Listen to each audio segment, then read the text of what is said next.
so confused. Jeez! Wow! Hey guys, philzero here. So we've got what, like 4 weeks left until the Warning concerts? Like, geez, how time flies. So as you can see in the title, today we're checking out Survive. And I probably should be checking out their new songs since the tour's promoting the new album. And I will check those out next. I've still got time. But this song came requested in like a crazy, unexpected way that I want to share with you guys. There's a bit of a story, and I'll talk about it at the end of the video in my brain dump section if anyone cares. So be sure to stick around to the end if you're interested. I also hurt my neck at the gym yesterday, so I might not be rocking out as hard. Well, let's see if I can help it. It's how I listen to music. I like to just fully immerse myself in the music and try to feel every note. Would have been cooler if I had hurt my neck from headbanging. Okay, let's get it. Don't come to me saying that you care, that I was the one who was never there. Or don't come with your lights in the What air. You keep blaming Hi, me pal. and it ain't fair. I wish I could hear the words here. They're having fun. We're good. Your words mean nothing. Your words mean nothing at all.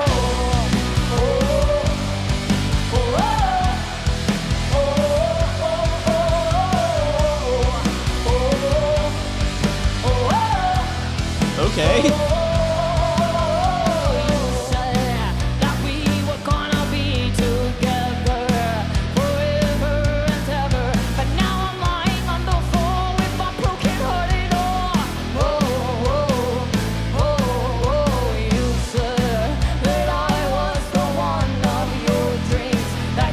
Those harmonies.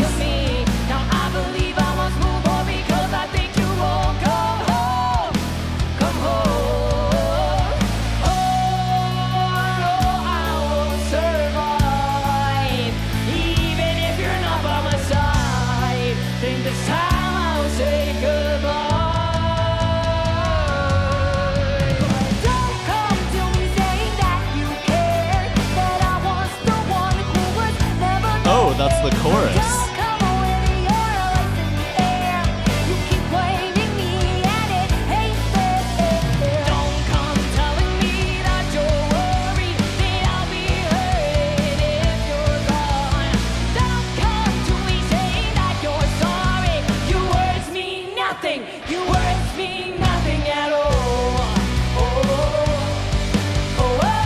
Okay.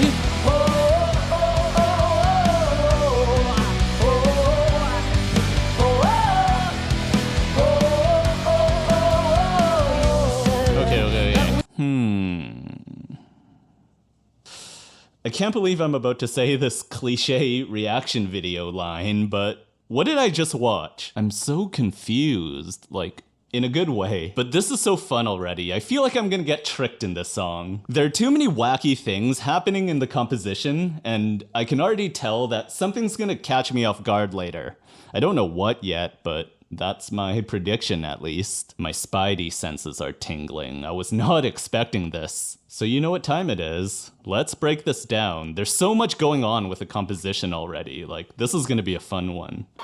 Don't come to me saying that you care, that I was the one who was never there. Or don't come with your lights in the air. You keep blaming me and it ain't fair.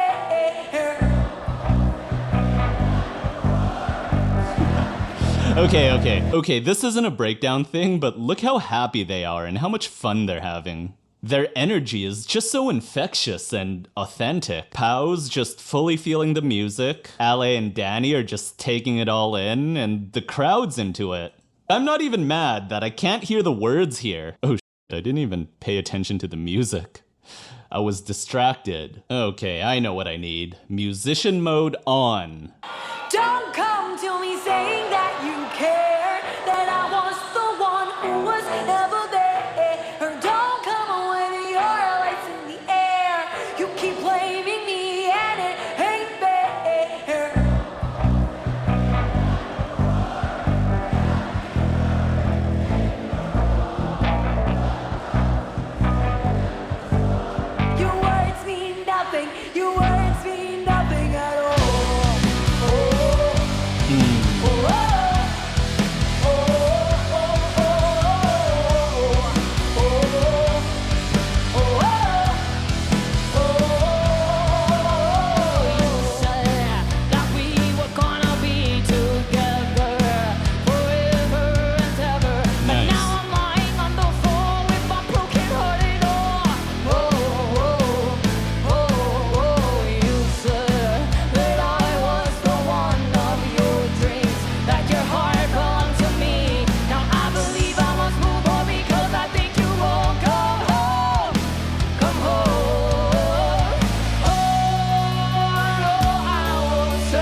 that's the chorus.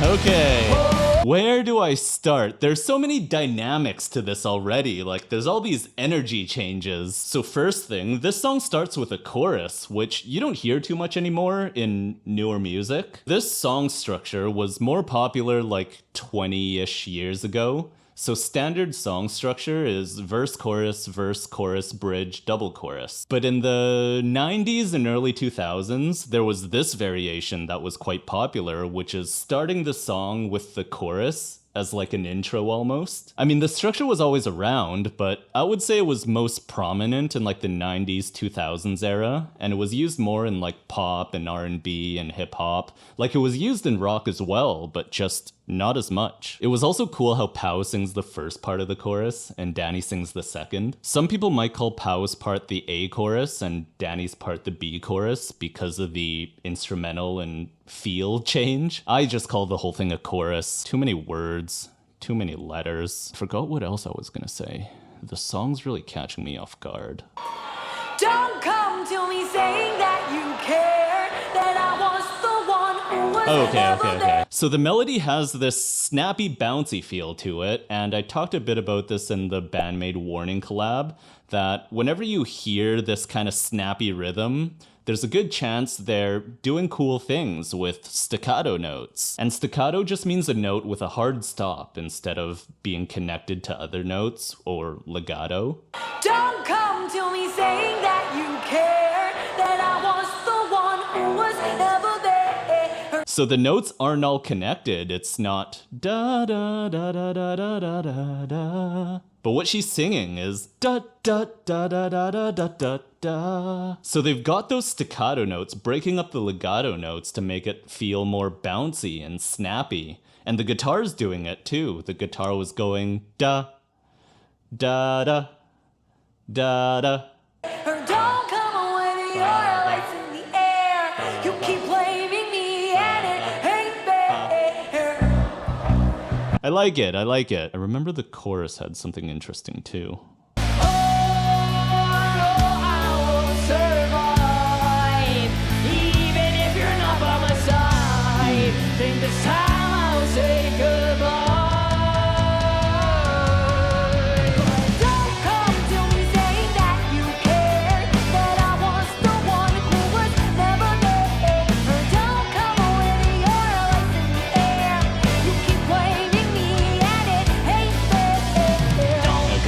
So this chorus is cool. Like some people might call it an anti-chorus or an anti-drop, but I don't really subscribe to that anti-chorus thing. Like to me, a chorus is a chorus, but it's just semantics at the end of the day, so it doesn't even matter. It's still kind of interesting to point out though. So normally you'd expect the pre-chorus to build into this big chorus with loud crashing cymbals and punchy bass and distorted power chords and these big vocal harmonies because the chorus is the big moment of the song. But what some people call an anti-chorus is when none of that happens. So the pre-chorus builds, and then everything chills out. So Danny goes back to playing a riff, and then Ali's bass line just follows the kick drum. Like there's no big impact hit. Pre-chorus.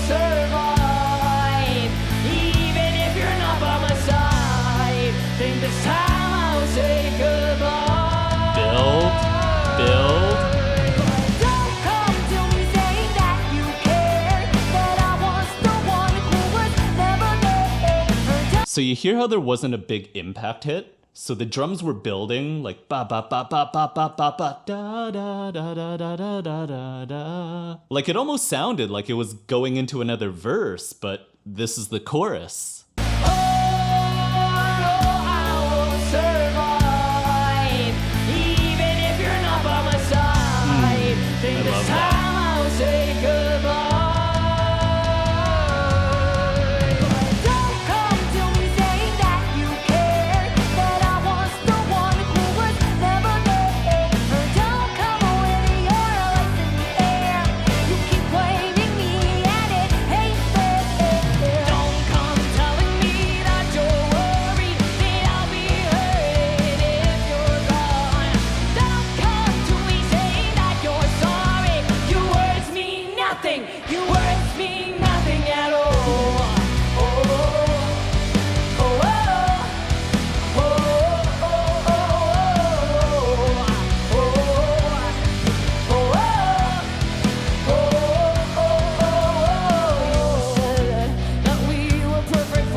Let's hear it, Danny.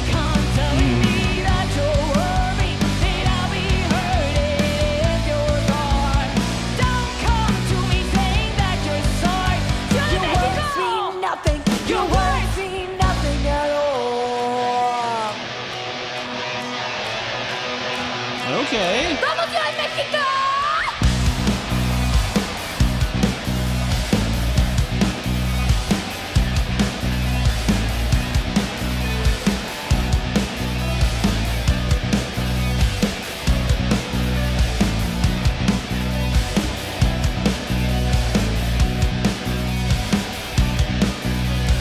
Oh.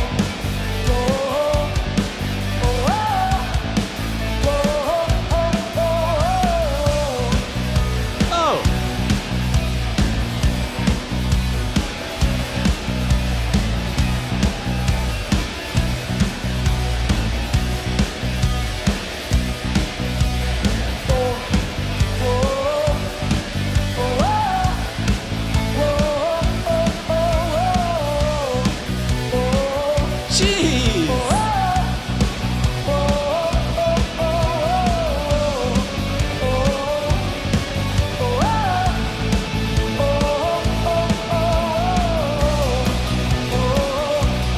Go on.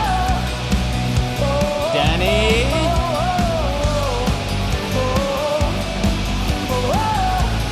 Allie. How?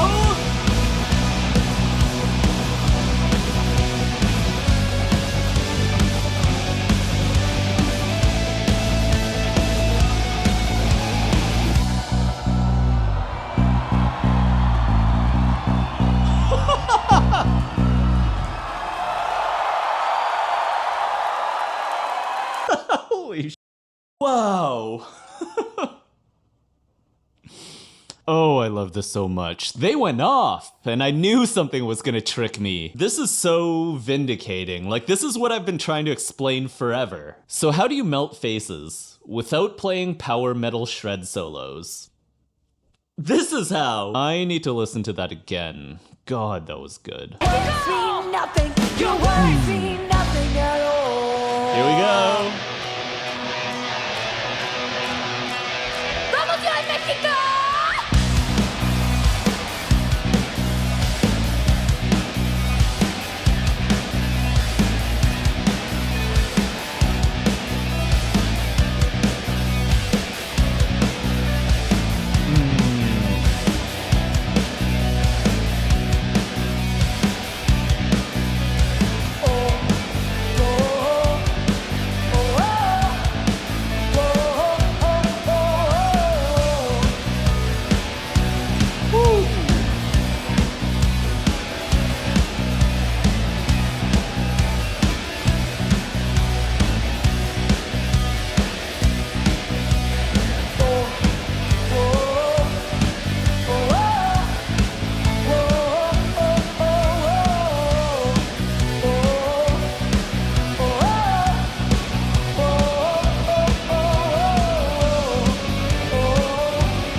Jeez.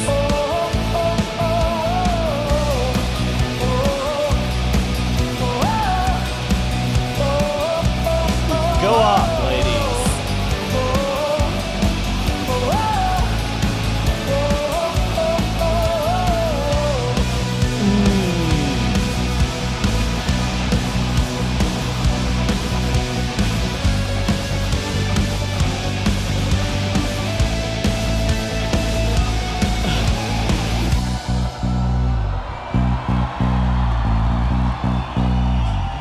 She knows. She knows she nailed it. Oh, I'm so happy. This is how you do it. So this is what I was talking about in the Bandmade Warning collab video again, that most rock bands today, like if they were gonna do an extended instrumental outro like this, what would they do? Actually, I'll show you what they'd do. There are two options. Option 1.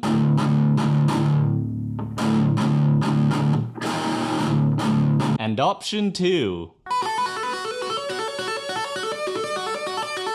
I'm kidding. Not really. But seriously, I do love those. It's what I listen to like 90% of the time. It was just cool to hear something different like this. That outro was just so fresh and creative, and it sits so true to their style. And I'm so glad they did it like that. This is so fun. So there were two sections that stick out in the song. I mean, you guys know the song. So which sections of the song stick out the most to you, and why is it verse 2 and the outro? So they did something clever to make these parts stick out on purpose. How should I demonstrate this? Okay, let's try this. Okay, bear with me for the first bits, and then I'll play verse 2 and a bit of the outro, and let's try and pay attention to the cadence of the instruments. Don't come with your lights in the air. You keep blaming me and it ain't fair.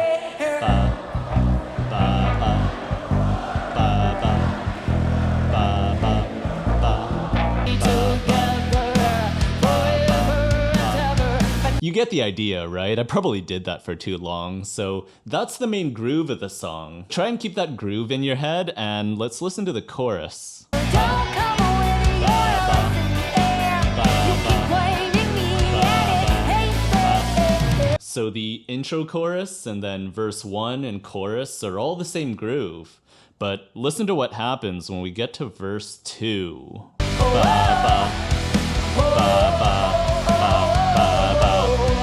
So it's the same here.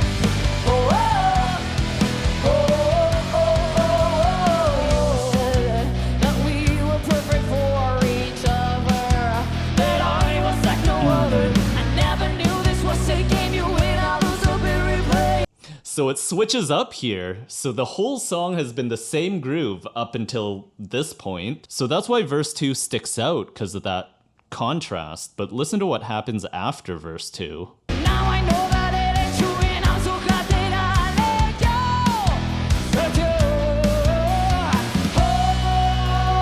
I will survive, even if you're not by my side. Think this time I'll say goodbye. Don't come to me saying that you care, that I was the one who was never there. Don't come with your lights in the air. So it goes back to the first groove. So just from that, even though the vocal melody is pretty much the same as verse 1, verse 2 sticks out because it's riding a different beat. And then of course the outro. I'll just play a bit. ¡Vamos a México! Completely different.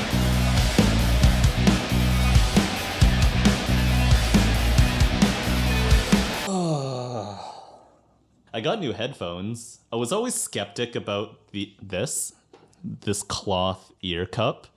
I don't know, it always seemed kind of gross, but I thought I'd try it, and they're actually so comfy. They're way comfier than the leather ones. So I was not expecting this when I was going into this song, and I was more than surprised. Like, this blew me away. This is just artistry at its finest. This is the stuff that I love. Like, how do you achieve a certain effect without attacking it with the usual suspects? Like, without just throwing in a guitar solo or a metalcore breakdown or a big vocal scream or a big belty high note. This is how, with just cool and creative compositions, and they're only a 3-piece band, and with a backing track, but who cares, it still sounds good, and they're putting on one hell of a show. Okay, brain dump time. This is where I ramble. So there is some stuff I want to talk about here that's not super related to the song, just how it was requested, which I thought was super cool. But if you're done here, that's completely cool. Thanks for watching, and we'll see you in the next video! So what am I wearing, you ask? Thanks for asking! And don't worry, this is not a plug, I'm not selling anything. So one of you guys sent me this custom baseball jersey, like, what? This is friggin' nuts! And they even asked if I wanted to add my name or a signature or something, but I don't know, I think it feels kind of weird having like your name on some... So I asked if I can add this bat. So this is a logo I designed with a friend like 10 years ago, and I don't know, I thought it'd be a cool little personal touch. I know you can't really see it on screen, but this big piece of art here has like a million of these little tiny bats camouflaged in the picture. And where do I keep my guitar, you ask? Oh, it's right there. Just let me turn around in this position I always sit in. So I was more than happy to give this person a shout out, but they wanted to remain anonymous, so I thought the least I could do is say thank you in this video. And they did give me permission to read their email and respond to it here with some parts redacted. And I want to share this because I think there's this one part that's so cool. So they said, "Hey Phil, big fan of your channel and it's so awesome seeing you grow. I've been following you from when you were at around 500 subs from your videos on the cost. I've never heard of The Warning before, but watching your videos has made me a big fan of them. You have no idea how much your videos and this band have impacted my life in just a few short months." Redacted. So discovering new music that I connect with is literally everything to me. I even bought tickets to see them at the Brooklyn show you're going to. That's so fucking awesome. I love that so much. It's such an amazing feeling, like putting someone onto music you like and they actually like it. Because you know, sometimes when you're really excited about a band or something and you show it to your friends and you're all excited and they're like, yeah, it's okay. And you're kind of just like, oh.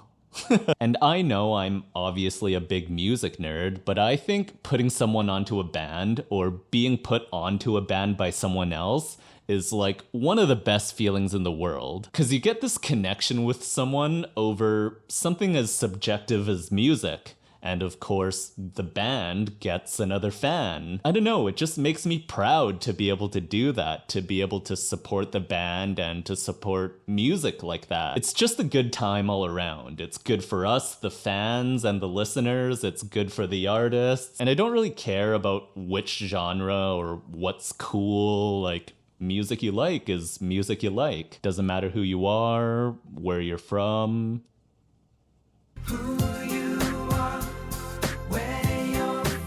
We all just want to listen to music we like and connect with like-minded people. Okay, where were we? So I work with a merch company and here's something I designed and wanted to send you as a gift. Please don't shout me out or anything. We're still in the startup phase, so we don't have much to show. But if you ever plan on doing merch in the future, I'd love to help. Please let me know if there's anything you want to change about the design. Redacted, redacted. Keep doing what you're doing and don't you dare change a thing. Redacted. That part was funny, but they wanted it redacted, so I'll respect that. See you at the Brooklyn show. Redacted. P.S. Can you please do Survive by The Warning soon? Yes, I can. How can I not? And to everyone, please don't... Oh, my dogs are fussing. Okay. I think they started to learn when I'm just about done filming because they know it's time for a walk. What? I'm not done yet. What? You want to be in the video too? I know. I can't pick you up. You're too big. Sorry about that. Where was I? Oh yeah, so to everyone, please don't feel like you need to send me stuff or anything like that just to get a song request in. So I do see all the requests in the comments, but I can actually only do about one video a week with my crazy schedule. And I know some of you asked about Patreon, but this is why I don't have one. I don't feel right about collecting money when I can't promise when I can deliver something. Is that how Patreon works? Or am I missing something? I'm so out of the loop with this stuff. I don't know how any of this stuff works. So maybe in the future I can figure out something that actually makes sense for me to have one, but for now, I don't know. I can only keep doing my best and do what I can, and we'll see what happens. But I friggin' love you guys. Like, this is so crazy to me. Never in a million years would I have ever thought I would receive messages or gifts like this. I never really thought about doing merch. Like, I know some of you have asked, but I don't know, it just never crossed my mind. I never thought of myself as someone, like, worth having merch over. I don't know. Or, you know what could be fun? If I buy a bunch of these jerseys off the sender and I do a giveaway at like 10k subs or whatever, if I even get there. Are giveaways still a cool thing to do? Or is that pretentious now? It seems like a fun thing to do in my head, like giving away 10 jerseys for 10k subs. I don't know. I think I'm still new to this YouTube stuff, so I don't know what the etiquette is or what the social landscape is with this stuff. It's always changing, and I just can't keep up. Anyways, I just wanted to say a sincere thank you to this person for the gifts and the kind words. And of course, a sincere thank you to all of you for just hanging out here and for all your kind words.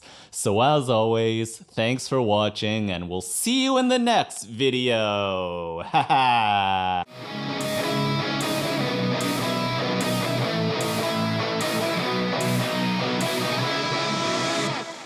Yeah. I can hit my head. You can hit my head.